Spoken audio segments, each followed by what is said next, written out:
Okay, folks, turn two is now in the books for this 1936 Global War game. A couple things I need to go over before we look at the action here in turn two. Um, some of the comments were very helpful. I definitely like having any mistakes that I make or any oversights commented on so I can correct those. This game is pretty in depth, a lot going on, and when you don't have someone or even multiple people here playing with you to catch any mistakes that you make as they're being made, it's kind of difficult. So I definitely appreciate pointing out things that I've done wrong. So keep those comments coming if you see something that I did that I shouldn't have, that's against the rules or whatever. Please leave comments. So on that note, um, somebody had mentioned four mistakes or oversights on turn one. So the first one was, this was more of an oversight. It was over here in China. I didn't realize that the Peking territory, when the Communist Chinese had rolled their recruitment roll and had gotten this northern warlord to align with them, I didn't realize that this third territory, Peking, actually belonged to that same warlord. The symbol is smaller than in the other couple of territories, so I couldn't really tell if it was, so I didn't go ahead and give that territory to the Communist Chinese. But someone pointed out that was a territory that that warlord also had. So I went ahead and gave the Communist Chinese that territory as well. A second thing that was pointed out was I had used an Italian tactical bomber up here to fly down to participate in the assault in Abyssinia. It couldn't reach if it went through over the water into Abyssinia. The only way it could have reached was over these British territories. And if you're not at war with that power, for neutrality's sake, you can't fly your units over territories owned by another power. So that tactical bomber wouldn't have been able to reach. So I put the tactical bomber back where it came from. The outcome of the battle in Abyssinia still totally went in Italy's favor. So nothing changed that, just simply moved the tactical bomber back. A third oversight was I had moved this Republican coastal sub. It was over here, and I had moved it 2 spaces. Now that can only move 1. I thought coastal subs had the same movement, but they do not. So it would have made it so it's now in this C zone after 2 turns, where I had placed it there after just 1 turn. So I had just left it here in this C zone because that's where it was going to move to this turn. So it didn't participate in any combat or whatever. So those are 3. And then the fourth oversight was with the U.S. Navy. So the U.S. obviously historically was isolationist. That was the policy that they followed post World War I. Didn't want to get involved in another European conflict, so they did their best to completely stay out of European affairs. But that also applied to the Pacific as well. So, along with the fact that the U.S. is just collecting $6 a turn to start the game, kind of showing that they're not even close to war footing, and that they are following isolationism as a national policy. Someone pointed out that you could not move naval units in the Pacific prior to the U.S. hitting a certain income level. So I went ahead and I pulled all the naval units that I had brought over from the Atlantic, which wasn't many at that point. Only a couple of ships had made it over, but I pulled them back, and they are now, along with some units that had come down from the East Coast of the United States, the U.S. now has this naval presence off the coast of Panama. So those were the 4 oversights or mistakes. I also, in the Pacific, I had moved these ships from Sea Zone 29 down to 64 off of San Francisco, and I went ahead and moved them back because after the gentleman had left that comment, I went back and read the actual rules section, and it's semi-vague, to be honest with you. So I'll read it. So the U.S.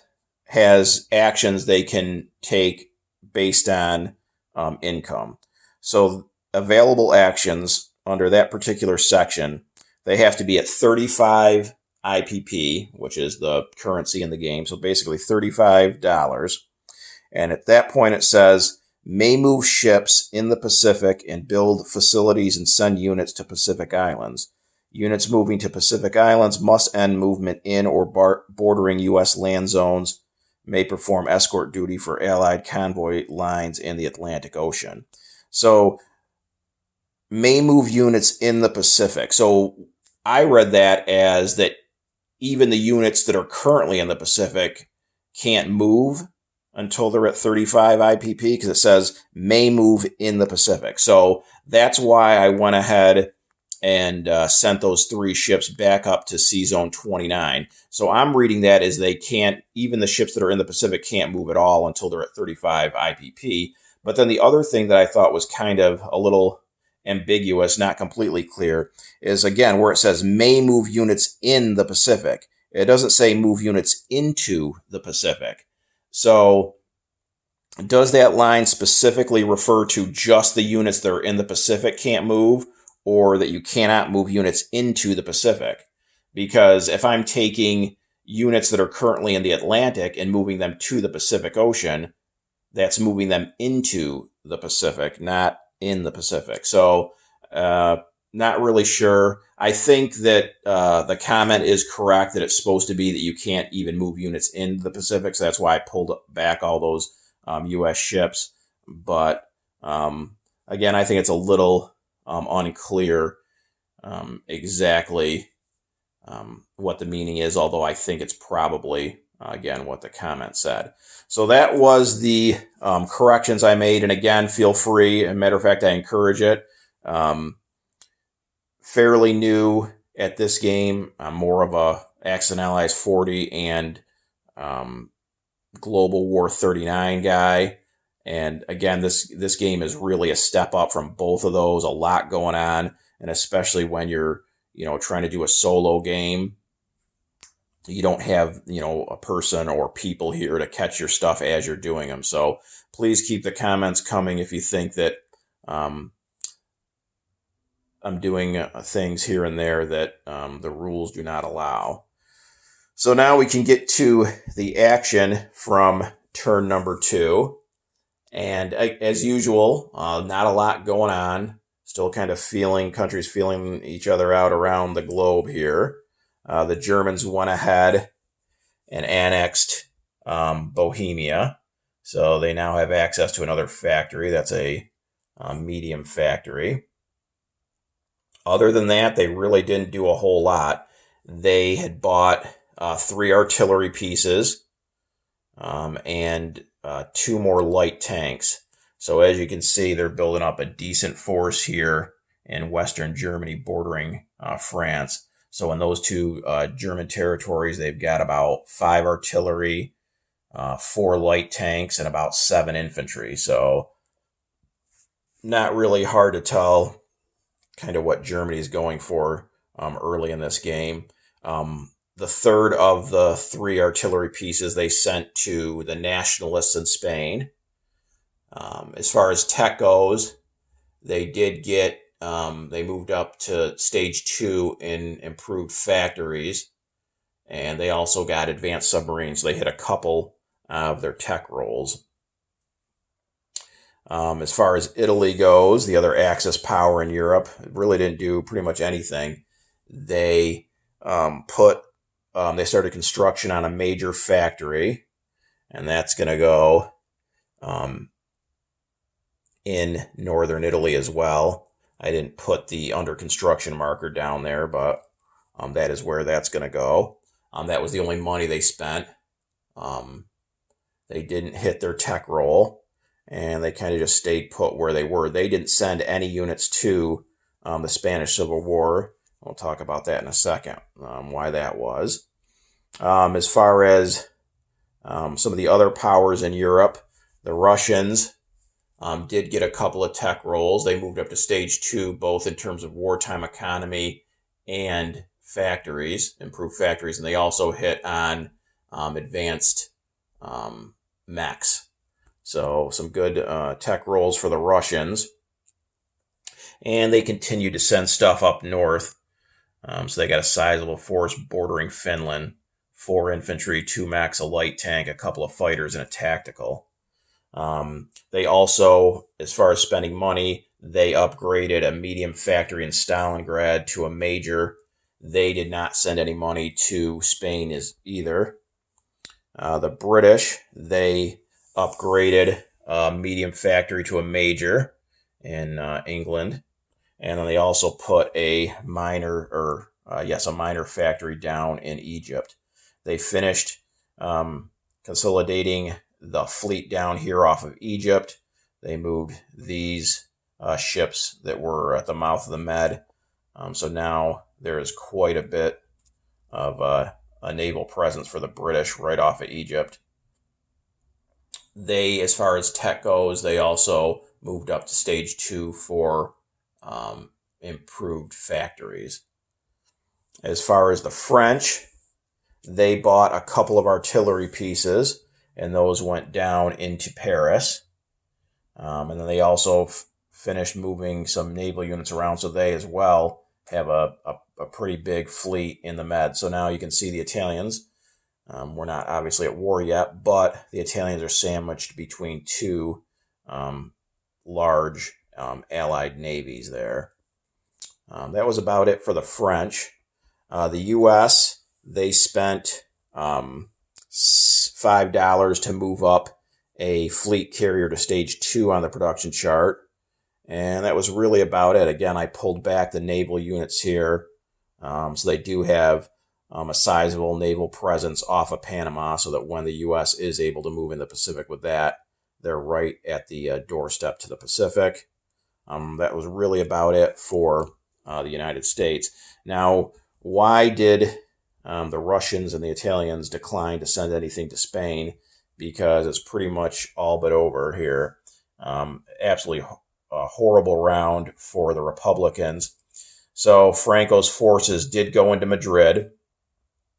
They had 3 regular infantry, a mountain infantry, 4 artillery, a cavalry, a fighter, and the Nationalists had, the Republicans, had 3 infantry, a tactical, a fighter, and a cavalry. And Franco's forces took everything and still have a mountain infantry, a fighter, and 4 artillery. So there's not a single land unit left on the board for the Republicans. So there was no sense that Russia wasn't going to throw away $4 or whatever to buy artillery or man, whatever it would have cost to send 1 unit here in Spain. And then obviously it's just going to get crushed on this next turn. There's no chance. So Russia saw the writing on the wall and went ahead and pulled their support. It's not officially over. Whichever side does turn out to be the winner has to win by occupying all of the land zones in Spain itself. So there's 2 zones that are still left right now that are held by the Republicans, but they're empty. So the Nationalists will just be able to walk in on this next turn. So the Spanish Civil War will officially end with a nationalist victory here on turn 3. To add insult to injury, the Republican ships here, a heavy cruiser and a destroyer, came up just to take out these two um, nationalist ships here, a light cruiser and a transport, just to deny them, just out of spite for no other reason, even though, the Spanish Civil War is pretty much over. And they didn't get one single hit. And by the fourth round of combat, I believe the light cruiser had gotten 2 hits and taken out both Republican ships. So a little bit of insult to injury there for the Republicans. Over in the Pacific, again, not a lot going on. The Japanese went ahead and got their first successful tech roll, and they got stage 1 of wartime economy. They also put down construction on a major factory, and that is going to go over here in Tokyo. Besides that, they also bought a marine down here in this southern Japanese factory, and that sculpt is actually a sculpt from the America game. It looks kind of cool. I think it looks like it could be a marine sculpt there. So, I mean, if I can, I prefer to use a sculpt for each unit as opposed to, let's say, use a generic infantry sculpt and then just place a marker underneath it that says, militia or marine or, whatever. So I'm using that for the Japanese Marines. So they bought one of those, and they also bought a mountain infantry they placed on the Chinese mainland there, continuing to beef up the offensive power that'll probably be unleashed within, I would think, a couple of turns here on the Chinese. As far as in China itself, some good and bad both for the Communist and the National Chinese. The Communist Chinese, again, got another recruitment role, so they were able to have this warlord join them. So that was a cavalry and 3 more infantry. They also upgraded one of their militia to an infantry and just kind of maneuvered around a little bit. They didn't actually attack the National Chinese. So the recruitment roles, if I didn't really go over that before, so the Communist Chinese can attempt to influence and recruit, the various warlords in China. They have to have a land zone that borders with a land zone of that particular warlord they want to influence. And then on a 12-sided die roll, they have to get equal to or less than the number of land zones they possess. And they can spend some of their IPPs to influence the die roll. So like on turn 1, for instance, they only have the 1 land zone, and I had spent 2 of the 4 IPPs as the Communist Chinese, so that increased that die roll to a 3 or less that they would need, and they got a 1. So that was how they were able to get this northern warlord to join them, and that was 3 territories worth right there. So then on turn 2, again, I spent 2 IPP, and they got, I think, a roll of a 2 or a 3, and that allowed them to recruit this warlord into the fold. So the Communist Chinese already just 2 turns in had owned 5 territories and influenced 2 warlords to join them. So they were doing really well. So then on the National Chinese turn, obviously they can see that the Communist Chinese growing stronger and stronger. They had to attack. No sense just sitting back and letting the communists, continue to get more units. So they went up into this northern, at the time, Communist Chinese territory. They attacked with 9 infantry against 4 infantry and 3 militia, and they were able to take out that Communist Chinese force, and they've got 5 infantry still left.